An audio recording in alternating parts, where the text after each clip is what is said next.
I'd rather be a prisoner that's loved by the people rather than be a president that is hated by the people. Ito ang mensaheng iniwan ni dating Pangulong Joseph Estrada sa mga taga Nueva Ecija sa kanyang pagdalaw sa lalawigan.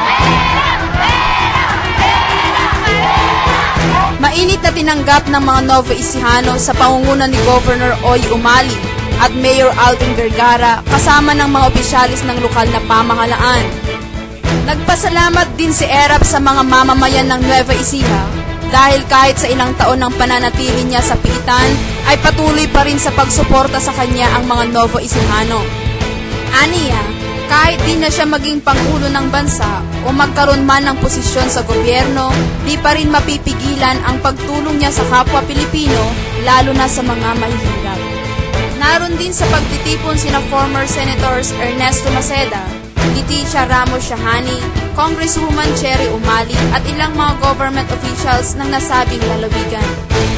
Di naman magkamayaw sa tuwa ang mga Nueva Ecijano sa pahabol pang pahayag ng dating Pangulo.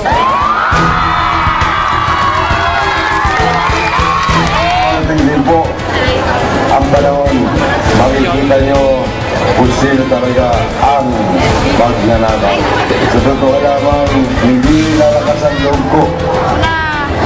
Ito ngayon dito sa harap nyo, kung ako man ay nagnakaw kahit isang kusing sa kapanang bayan. Hindi ako makakatingin ng diretso sa inyo kung ako'y magnanakaw. Kaya po malakasalan ko sa inyo dahil wala po akong kasalanan sa taong bayan.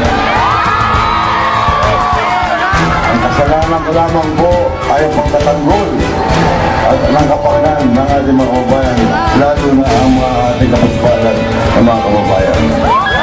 Mamamatay si Erap, mabubuhay, mamamatay muli, hindi makakapahit ang utang na loob sa mahihirap.